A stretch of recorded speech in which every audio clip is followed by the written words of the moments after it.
नमस्कार, स्वागत है आपका दिल्ली एनसीआर दिन भर में। मैं हूं आपके साथ करुणा ठाकुर। बात करेंगे दिल्ली एनसीआर की बड़ी खबरों की, लेकिन उससे पहले डालते हैं सुर्खियों पर एक नजर। दिल्ली में आज से 500 केंद्रों पर कोरोना टीकाकरण। 45 से ज्यादा उम्र वाले हर व्यक्ति लगवा सकेंगे वैक्सीन। दिल्ली एनसीआर के यात्रियों का सफर होगा आसान। रेलवे ने की 5 अप्रैल से 71 लोकल ट्रेनें चलाने की घोषणा। दिल्ली के रानीबाग सब्जी मंडी में लगी भीषण आग, 40 से 50 दुकानें जलकर खाक। मेट्रो यात्रियों के लिए खुशखबरी, अब अमेजन से भी रिचार्ज करा सकेंगे metro smart card. Delhi Rohini में एक ही परिवार के 4 लोगों की मौत, पत्नी और 2 बच्चों को मारकर खुद किया सुसाइड। कोरोना वायरस से बचाव के लिए दिल्ली समेत देश में टीकाकरण का आज तीसरा चरण शुरू हो गया है, जिसके तहत दिल्ली में 500 केंद्रों में ये टीका लगाया गया, जहां 45 साल से ज्यादा उम्र के लोगों ने भी टीका लगवाया। देखें पूरी रिपोर्ट।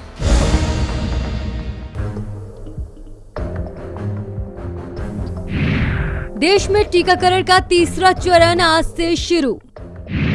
45 पार वालों को लगेगी वैक्सीन। दिल्ली में अब 12 घंटे कोरोना वैक्सीनेशन। सरकारी अस्पताल में फ्री मिलेगी वैक्सीन। कोरोना वायरस से बचाव के लिए दिल्ली सहित पूरे देश में टीकाकरण का तीसरा चरण आज से शुरू हो रहा है।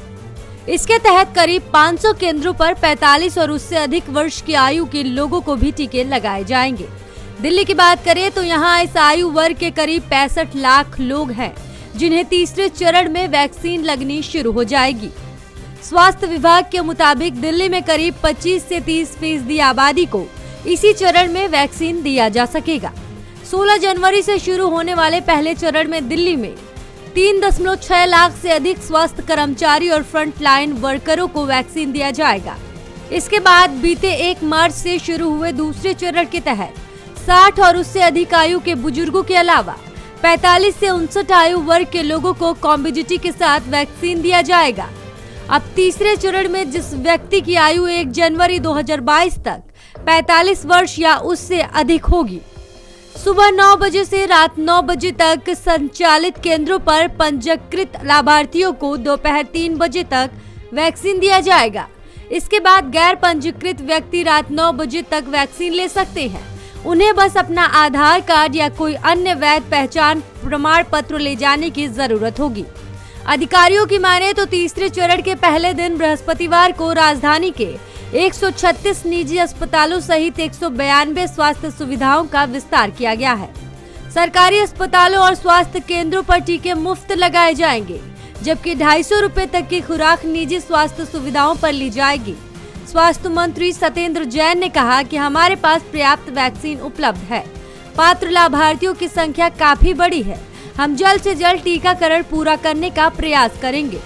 उत्तरी दिल्ली के डीएम ईशा खोसला के मुताबिक आशा और आंगनवाड़ी कार्यकर्ताओं को प्रशिक्षण दिया गया है, जो अपने जिले के क्षेत्रों का दौरा करेंगे ताकि लोगों को वैक्सीन लेने के लिए प्रोत्साहित किया जा सके। टीकाकरण के लिए नियुक्ति कोविन 2.0 पोर्टल के माध्यम से बुक किया जा सकता है। 4 से अधिक पंजीकरण करने के लिए एक मोबाइल नंबर का उपयोग नहीं किया जा सकता।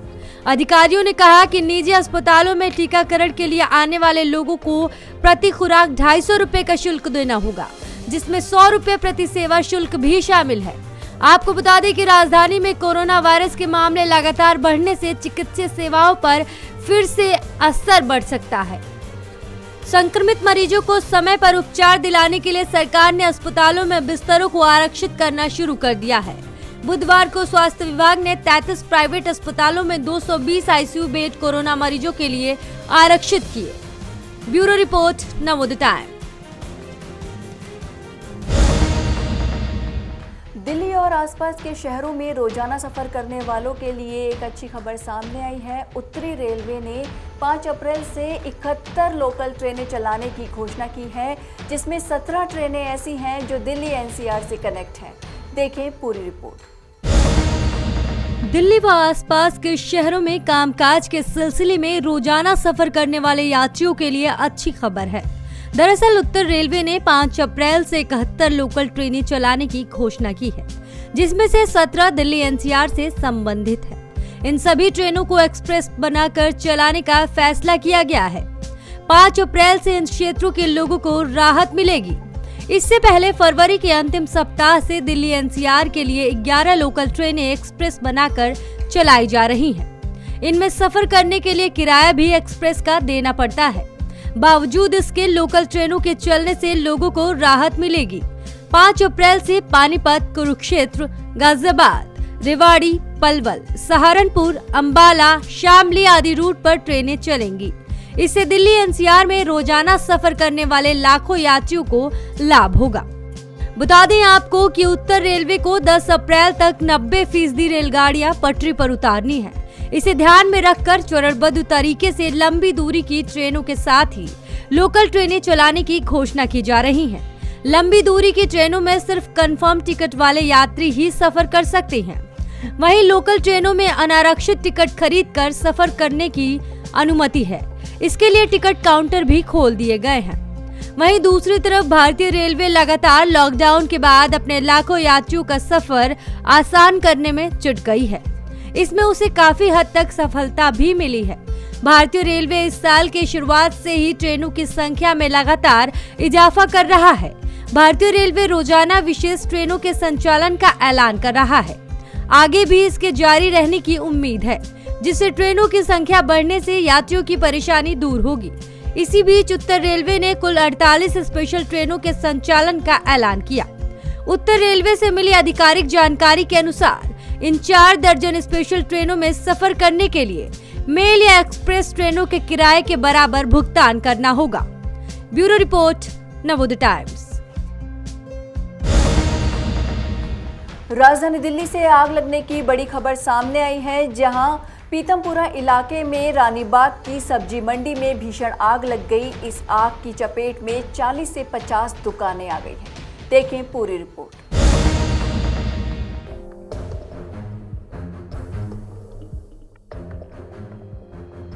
राजधानी दिल्ली से आग लगने की एक बड़ी खबर सामने आई है, जहां उत्तरी पश्चिमी दिल्ली पीतमपुरा एरिया की रानीबाग की सब्जी मंडी में भीषण आग लग गई, जिससे इलाके में अफरा तफरी का माहौल मच गया। इस आग में सब्जी मंडी में मौजूद 40 से 50 दुकानें जलकर खाक हो गईं। वहीं मौके पर दमकल की 7 गाड़ियां पहुंची। इसके अलावा पुलिस अधिकारी भी यहां पहुंचे हैं। तस्वीरों में आप देख सकते हैं कि ये आग कितनी भयानक लगी है। आग की ऊंची ऊंची लपटों ने यहां काफी नुकसान किया है। हालांकि किसी के हताहत होने की कोई खबर नहीं है। बताया जा रहा है कि ये आग शॉर्ट सर्किट की वजह से लगी है, जिसमें 40 से 50 फल और सब्जियों की दुकानें जलकर खाक हो गई हैं। वहीं दमकल कर्मियों ने आग बुझाने की कड़ी मशक्कत की है। फिलहाल यहां पुलिस अधिकारी और दमकल अधिकारी सभी पहुंचे हैं, जिन्होंने राहत और बचाव का कार्य किया है। नवोदय टाइम्स के लिए करुणा ठाकुर के साथ अनिल कुमार की रिपोर्ट, दिल्ली।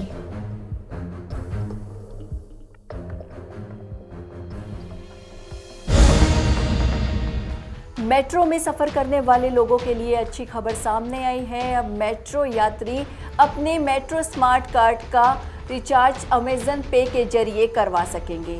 कोरोना के बढ़ते मामलों के चलते ये फैसला लिया गया है। देखें पूरी रिपोर्ट।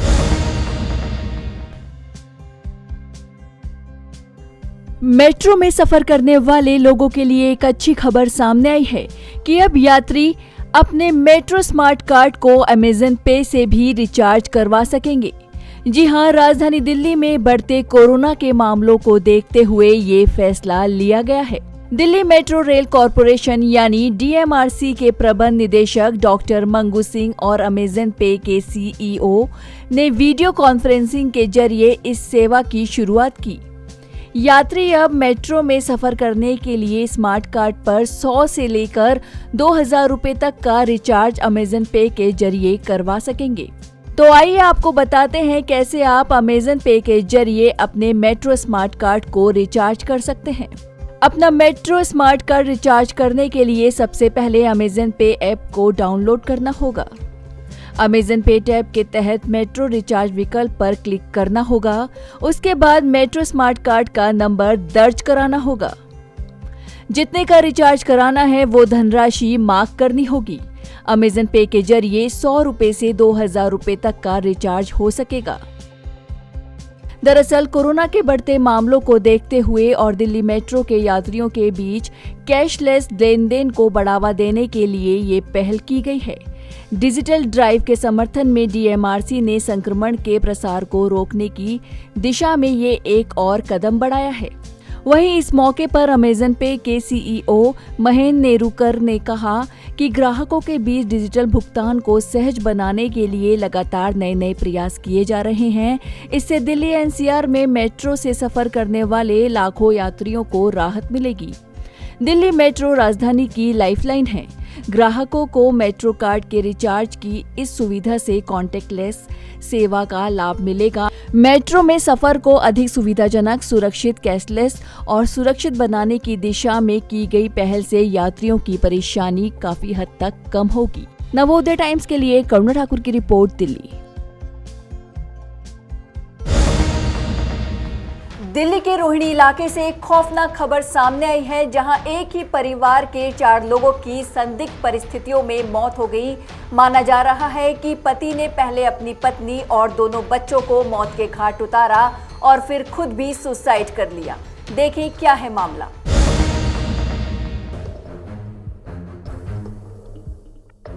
राजधानी दिल्ली से एक खौफनाक खबर सामने आई है, जहां एक ही परिवार के 4 लोगों की संदिग्ध परिस्थितियों में मौत हो गई। मामला दिल्ली के रोहिणी इलाके के नाहरपुर गांव का है, जहां धीरज यादव नाम का बस चालक अपनी पत्नी आरती, 2 बच्चे और अपने परिवार के साथ यहां रहता था। माना जा रहा है कि पेशे से डीटीसी बस चालक धीरज ने ही अपनी पत्नी और 2 बच्चों की पहले हत्या की और उसके बाद खुद को भी मौत के घाट उतार लिया। जानकारी के मुताबिक धीरज के दोनों बच्चे स्पेशल चाइल्ड थे और इसी बात को लेकर आए दिन पति और पत्नी के बीच झगड़े होते रहते थे। वहीं मृतक के पिता ने बताया कि बेटे बहू के बीच में विवाद होता रहता था और बीती रात भी दोनों के बीच कहासुनी हुई थी। लेकिन आज सुबह परिवार को पता चला कि घर के अंदर ही पूरा परिवार मौत की नींद सो रहा है। बाबू जी क्या नाम है आपका? महासिंह। महासिंह जी, क्या हुआ है, क्या पूरी घटना है बताएं। ऐसा 5 बजे के करीब मैं इसको ड्यूटी पे जाता था तो मैं इसको जगाने के लिए गया। मैं कहा भाई जगा देता हूँ, वही कई बार आंखें नहीं खुलती है ना, तो मैं कहा भी जगा देता हूँ। तो कई बार कॉन्टेक्ट पे था तो लेट हो जाएगा तो वो ड्यूटी पे नहीं लेते थे फिर, तो इसलिए ड्यूटी पे टाइम से जाना पड़ता था। तो मैं कहा मैं जगा देता हूँ। जैसे मैं ऊपर गया, दरवाज़ा खटखटाया, खूब धक्के मारे लेकिन खुल नहीं रहा दरवाज़ा। उसको आवाज़ दे रहा हूँ तो कोई बोल नहीं रहा है। फिर मैंने वो राशन का वो डब्बा निकाला, डब्बे पे चढ़ करके फिर मैं ऊपर रोशनदान से देखता हूँ तो ये उसमें लटका है। फिर बस मेरे तो होश गुम हो गए साहब। मैंने फिर बड़े वाले लड़के को जो, अरे भाई ये देखिए क्या हो गया। बोला पापा दरवाज़ा मत तोड़ना। तो अभी तो पुलिस को बताना पड़ेगा। तो पुलिस को बताया, पुलिस वालों ने आ करके उसको तोड़ा, दरवाजे को तोड़ करके फिर बोला भाई अंदर कोई नहीं जाएगा। तो हमें तो अंदर फिर जाने नहीं दिया जाओ। सर कौन किस की डेथ हुई है इसमें? इसमें सब 2 पोते हैं और एक लड़का, एक लड़के के मिसेज। वो जी 4 रहते थे उसमें, 4 ही खत्म हो गए। क्या क्या नाम है आपके बेटे के, बहू और पोते? तो लड़के का नाम है धीरज यादव, बहू का नाम है आरती और बड़े पोता जो है उसका नाम है हितेन और छोटे का है अथर्व। सर क्या जो बच्चे थे पोते आपके, वो कुछ स्पेशल चाइल्ड थे? कुछ ऐसा था सर, बड़े वाला तो बोलने में दिक्कत थी उसको, दोनों ही हैंडीकैप हैं वो, और छोटे वाला है वो तो बिल्कुल ही हैंडीकैप है, उसके ना हाथ उठते हैं ना पैर उठते, इनको सबको पता है। पैसा बहुत लगाया इन्होंने उसके। वो डॉक्टर यही बोलता था, बोला भैया तुम इसकी सेवा करो, इसका कोई आगे कोई वो नहीं है, मतलब आगे की कोई आशा नहीं है, क्योंकि हाथ पैर सब ऐसे ही थे। कितने साल के बच्चे को? वो बड़े वाला तो प्रोग्रेस था उसका, तो थोड़ा मम्मी बोलने लगा था, लेकिन छोटे वाला तो बिल्कुल बेकार था। तो वो जो बड़े वाला है वो 6 साल का था और छोटे वाला है 3 का होगा या 2.5, 3 के करीब ही लगा, 3 का ही। क्या लगता है आपको, क्या क्योंकि आप पिता हैं उनके धीरज जी के, तो क्या आपको लगता है क्या वजह रही होगी आखिर? कभी कुछ सर बताया आपको? वजह तो देखो सब ऐसा था, अभी औलाद के लिए तो हर आदमी परेशान रहता है, अभी परेशान रहता है औलाद के लिए तो हर आदमी। तो